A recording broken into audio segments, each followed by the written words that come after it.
Bienvenue dans I Am Hello Nicolas, le podcast où mes pensées prennent vie. Je suis Nicolas et si tu me suis sur Instagram, tu as probablement déjà vu les pensées que je partage quotidiennement. Ici, c'est différent. Dans chaque épisode, je te plonge dans les coulisses de mes pensées en leur donnant de la voix, en partageant le contexte, des anecdotes personnelles et des rappels puissants. Que tu cherches l'inspiration, une nouvelle perspective ou simplement un moment de réflexion, tu es au bon endroit. Alors mets-toi à l'aise et laisse-toi porter par les mots qui prennent vie derrière cette voix. D'abord, j'espère que tu vas bien et que si ce n'est pas le cas, que les choses iront bien très bientôt. Pour ce nouvel épisode, j'ai tiré au sort la pensée suivante que je m'apprête à te lire. Le meilleur moyen d'éteindre la flamme dans les yeux de son partenaire, c'est de s'oublier. En fait, cette phrase, cette pensée me parle parce que je l'ai vécu. Je me suis un peu oublié à l'époque. En fait, mets-toi dans le contexte un peu, pour que tu puisses comprendre un peu. Je vais essayer de planter le décor. Quand tu rencontres, au début de ta relation, quand tu rencontres ton partenaire, tu es une certaine personne, avec une certaine façon de penser, une certaine façon de parler, une certaine façon de faire. Et tu as tes habitudes bien à toi, et en fait, c'est tout ça tout ç tout ça qui reflète la personne que tu es et qui font que ton partenaire t'admire, ton partenaire, t'apprécie, ton ta partenaire a des sentiments pour toi et ton partenaire se projette avec toi. Et en fait, toutes ces choses-là, plus le temps passe, plus le couple avance, plus la familiarité s'installe. Ce sont des choses qui, par moments, parfois, on commence à les perdre. Parce qu'on n'est plus aussi rigoureux, on n'est plus aussi discipliné, on n'est plus aussi motivé, on est plus aussi, tenu par ses objectifs. Donc on a tendance à se ramollir, à se laisser un peu aller et en fin de compte, c'est le niveau d'exigence qui a baissé. On se dit: «Bah, maintenant je suis posé, je suis avec ma nana ou je suis avec mon homme, bah, en fait, on s'aime, ça va en fait», tu vois? Et on commence à lever un peu le pied et le problème de ça, c'est que au départ, on est une certaine personne lorsqu'on attire notre partenaire et on devient par la suite une personne totalement différente ou, un peu différente, de celle qu'on était au début. Et donc, la façon dont ton partenaire te regarde au début commence peu à peu à changer, beh, parce que tu deviens une autre personne. Et c'est là où, potentiellement que les les problèmes peuvent arriver. Et donc ce que j'essaye de fixer à travers cette pensée, c'est de dire et c'est surtout un bon rappel pour moi parce que c'est moi et je l'ai vécu, c'est que Nico et toi qui m'écoutes, j'espère que d'abord que tu as pas baissé ton niveau d'exigence, mais si comme moi, tu as eu à baisser ton niveau d'exigence, essaye de retrouver l'homme ou la femme que tu étais avant. Moi je me souviens, d'avoir pris du poids, parce que je faisais plus de sport. Hem, je mangeais moins bien, j'ai eu un moment de flottement qui fait que j'étais plus trop de sens, je me suis un peu laissé aller et en fait, il faut se reprendre, clairement, il faut pas se ramollir. C'est vrai que après j'en parle parfois avec, des amis hommes et c'est vrai que les femmes me le disent aussi parfois. C'est quand on est dans sa relation, on devient un peu en mode pépère, on devient un peu casanier, en fait, on prend des habitudes qui font que, c'est pas trop ça, en fait, grosso modo, on devient comme une œuvre d'art, en fait. On est posé là et on reste là et on prend la poussière et c'est exactement le l'image. Ça veut dire que, l'œuvre d'art, quand tu l'achètes, quand tu la vois au début, elle est toute belle et une fois posée là, pour le coup, l'œuvre d'art, on doit l'entretenir, c'est pas elle qui s'entretient, mais c'est un peu ça l'idée. Elle prend la poussière, bah, en fait, on n'a plus le même regard. «Ah ça elle a perdu de sa superbe, c'est plus comme avant», c'est et en fait, c'est ça, c'est en fait, c'est clairement ça le truc pour le coup. C'est que on se laisse aller. Et là, moi, ce rappel-là, c'est il faut pas se laisser aller. Il faut maintenir un niveau d'exigence. Quand tu rencontres une personne, tu as envie de te montrer sous ton meilleur jour. Tu utilises tes plus belles paroles, ton meilleur apparat et en fait, pourquoi le changer après, en fait? Parce que c'est comme ça qu'on t'aime. C'est ce que tu renvoies, c'est ce que tu es, en tout cas ce que tu présentes à l'autre que la personne aime et c'est ça, c'est avec cette personne-là que la personne se projette finalement. Mais si, hem, tu te ramollis, tu baisses ton niveau d'exigence, tu es moins excellent qu'avant, bah, en fait compte, c'est aussi normal que ton partenaire, que le regard de ton partenaire sur toi change. Donc il faut prendre conscience de ça. Souvent on se dit: «Bah, en fait, c'est notre partenaire qui a changé». Bah, parfois c'est juste son regard qui a changé, parce que nous avons changé. Et c'est ça qu'il faut, prendre conscience. C'est que on a un rôle à jouer. C'est-à-dire qu'avant même de pointer, l'autre du doigt, comme j'ai pu le dire dans un précédent épisode, il faut aussi se regarder soi-même, et qu'est-ce qui a changé chez nous? Est-ce que c'est quelque chose qui va vers le sens de l'amélioration? Ou est-ce que c'est quelque chose qui va dans le sens de la régression? Un couple, ça se crée, bien entendu, où on est tous les 2 OK, on est bien.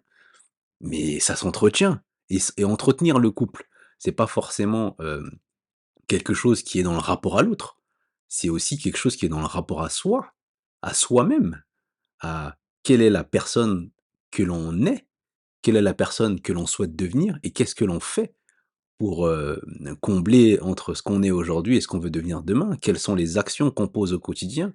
Est-ce qu'on a le bon état d'esprit? On a toujours cette bonne énergie qui fait que, lorsqu'on échange avec son partenaire, on arrive à l'inspirer, lorsqu'on échange avec son partenaire, on arrive à la galvaniser, lorsque son partenaire, se retrouve dans des moments compliqués et en fait, c'est tout ça qu'il faut être amené, être capable, de maintenir, de faire.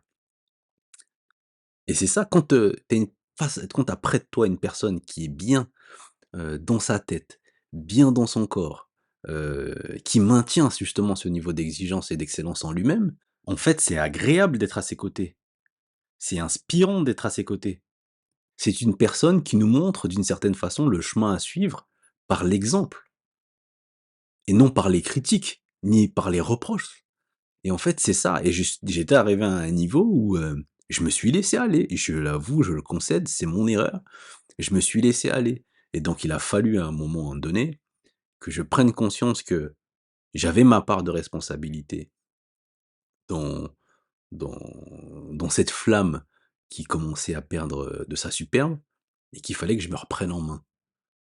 Parce que me reprendre en main, ça change tout autour de moi. Ça change ce que je suis, mon rapport, dans mes relations amicales, familiales ou autres, parce que je suis une meilleure personne avec qui, une meilleure personne à côtoyer. Mais ça, pour le coup, là, en l'espèce, je parle de couple, ça change aussi ma relation avec l'autre. Parce que ce qu'on perd souvent, c'est ce côté admiratif qu'on peut avoir de son partenaire. En fait, c'est ça qui nous tient. C'est-à-dire que combien même, on pourrait, «apprécier» entre guillemets, une personne à l'extérieur, mais de savoir que son partenaire, hem, est plus ou moins proche ou en tout cas ou peut-être mieux que la personne que j'ai rencontrée, ça aussi ça donne envie, ça attire et c'est aussi bon pour la libido et le coït, faut pas se mentir et donc hem, oui c'est ça. Il faut, maintenir ce niveau d'exigence, c'est très important. Franchement, il y en a beaucoup qui se négligent à ce niveau-là parce que pour le coup, comme, tu le sais maintenant et que je le dis souvent, j'échange avec pas mal de personnes sur différents sujets qui ont attrait à la vie et là, en l'occurrence, des relations de couple et pour beaucoup après, allez peut-être pas au bout des 2-3 ans, mais au bout de 4-5 ans, surtout quand on habite ensemble et autres, on commence à prendre ses aises et en fait, on fait cette erreur-là et cette erreur, il faut pas la faire, en fait. Il faut essayer de maintenir, je me répète, hein, parce que c'est hyper important. Parce qu'en fait, même en parlant là, je revis des situations oh purée, c'est incroyable. Je revis les situations où je me voyais vraiment, sur la pente descendante. Non, il faut maintenir ce niveau d'exigence. Ton partenaire, hem, doit avoir près de lui, heu, ta nana, ton homme doit avoir près de lui, ou près d'elle, hem, le meilleur partenaire, la meilleure personne que tu puisses être. Et c'est important, c'est pour la durée, parce qu'on se met en couple pour durer, on se met pas en couple pour consommer. Et si on veut, toujours, nourrir de bonnes pensées, de bons sentiments à l'égard de son partenaire, en fait, il y a un travail déjà personnel à faire avant d'exiger quoi que ce soit de son partenaire ou lui faire plein de reproches sur tout un tas de choses. Il y a aussi, notre grande part de responsabilité, c'est d'être un minimum, hem, conscient de ce qu'on doit faire, du travail personnel à faire pour être une personne agréable avec qui être, avec qui échanger, avec qui rigoler. Après, faut pas se mentir, c'est toujours agréable de se balader dans la rue et d'être près d'une personne qui dégage la positivité, qui, physiquement est bien dans ses bottes, et ça se voit aussi, qui prend soin de soi, qui prend soin de son habillement, qui dégage cette énergie positive, tant sur l'aspect, physique que sur l'aspect psychologique ou autre, et c'est agréable, il faut pas se mentir, et c'est ça dont le partenaire a besoin. C'est ça dans la relation, que l'on tisse avec, son amour a besoin. On a besoin de ça, on a besoin d'être la meilleure version de soi d'une certaine façon pour, continuer à briller dans les yeux de son partenaire, et c'est hyper important. J'en parle là même avec, une émotion, je cherche même mes mots parce que j'ai plein de pensées pour le coup qui me passent par la tête là, mais j'essaye de traduire, d'exprimer ma pensée de la meilleure des façons. Mais je pense que, tu as compris ce que j'essaye de dire. Connecte-toi à toi, améliore-toi, pour ne pas changer le regard de ton partenaire sur toi, et parce qu'en faisant ça, tu te fais non seulement du bien à toi, tu fais du bien à ton partenaire, mais tu fais beaucoup et énormément de bien à ta relation.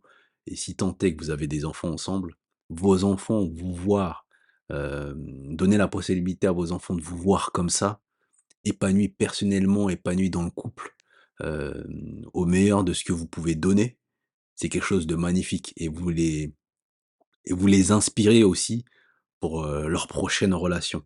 Moi, mon papa, moi, ma maman, elle avait ce tel niveau d'exigence, et donc j'attends aussi que mon partenaire du futur soit aussi comme ça. C'est très important, ne négligez pas cet aspect-là. Moi, j'en suis convaincu aujourd'hui, parce que j'ai fait cette erreur-là, et je t'invite sincèrement à te retrouver toi-même et à t'améliorer, et à justement faire en sorte que, le regard que ton partenaire porte sur toi ne change pas, ou qu'il brille encore un peu plus. Merci d'avoir écouté cet épisode d'Aya Mello Nicolas. J'espère que cette plongée dans l'une de mes pensées t'a offert un éclairage nouveau, un peu d'inspiration ou un moment de pause dans ta journée. Si tu as apprécié cet épisode, like, commente, abonne-toi, et surtout, partage le podcast avec ceux qui pourraient également l'apprécier. On se retrouve sur Instagram si tu souhaites poursuivre la discussion, et je te donne rendez-vous très bientôt pour un nouveau voyage à travers mes mots. C'était Nicolas. Ciao!